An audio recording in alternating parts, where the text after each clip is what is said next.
মধুময় শ্রীধাম নবদ্বীপ, যে নবদ্বীপের আকাশ মধুর, বাতাস মধুর, পশু পাখি বৃক্ষলতা সুরধ্বনি গঙ্গা সকলই মধুর। সেই মধুর নবদ্বীপ ধামে মধুর গতি সুমধুর প্রেমময় শ্রী গৌরাঙ্গ মহাপ্রভু আবার ভক্ত সঙ্গে হরি সংকীর্তনে তিনি মত্ত। মহাপ্রভু শুধুই ভক্ত সঙ্গে হরি সংকীর্তন করেননি,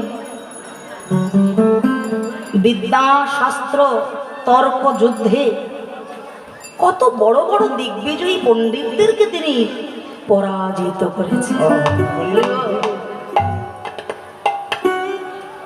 কত বড় বড় পণ্ডিতদেরকে তিনি শাস্ত্র যুক্তি দিয়ে তর্ক যুদ্ধে পরাজিত করেছেন। আজ নবদ্বীপে এসেছেন কেশব কাশ্মীর, ভারতবর্ষের 3 দিক তিনি তর্ক যুদ্ধে পরাজিত করে পরাস্ত করে মনে মনে চিন্তা করলেন এই নবদ্বীপ ধাম হলো শিক্ষার এক মূল কেন্দ্র।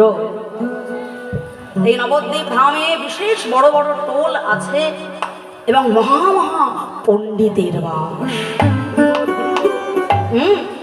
শিক্ষা অর্জন বিদ্যা অর্জনের জন্য তখনকার দিনে নবদ্বীপে ছুটে আসতেন সবাই।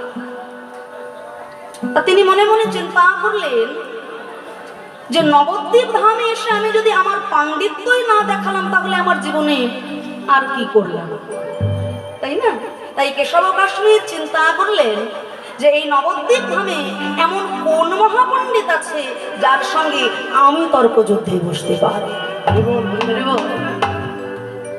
কেশব কাশ্মীর যখন এই বার্তা নবদ্বীপ ধামে দিলেন, বড় বড় মহাপণ্ডিতরা যারা টোলের শিক্ষক তারা পর্যন্ত কেশব কাশ্মীরের সঙ্গে ন্যায় যুক্তি তর্কশাস্ত্র নিয়ে আলোচনায় ভয় পেলেন যদি হেরে যায়। পথচারী একজন ব্যক্তি বললেন, বাবা ঠাকুর, শাস্ত্র চর্চা যদি করতে হয় আমাদের নিমাই পণ্ডিতের সঙ্গে একটু বসো। ভারতবর্ষের 3 দিক জয় করে কেশব কাশ্মীরের মনে হয়েছিল একটু অহংকার, যে তাহলে আমার থেকে বড় পণ্ডিত বুঝি এই বিশ্ব চরাচরে আর না।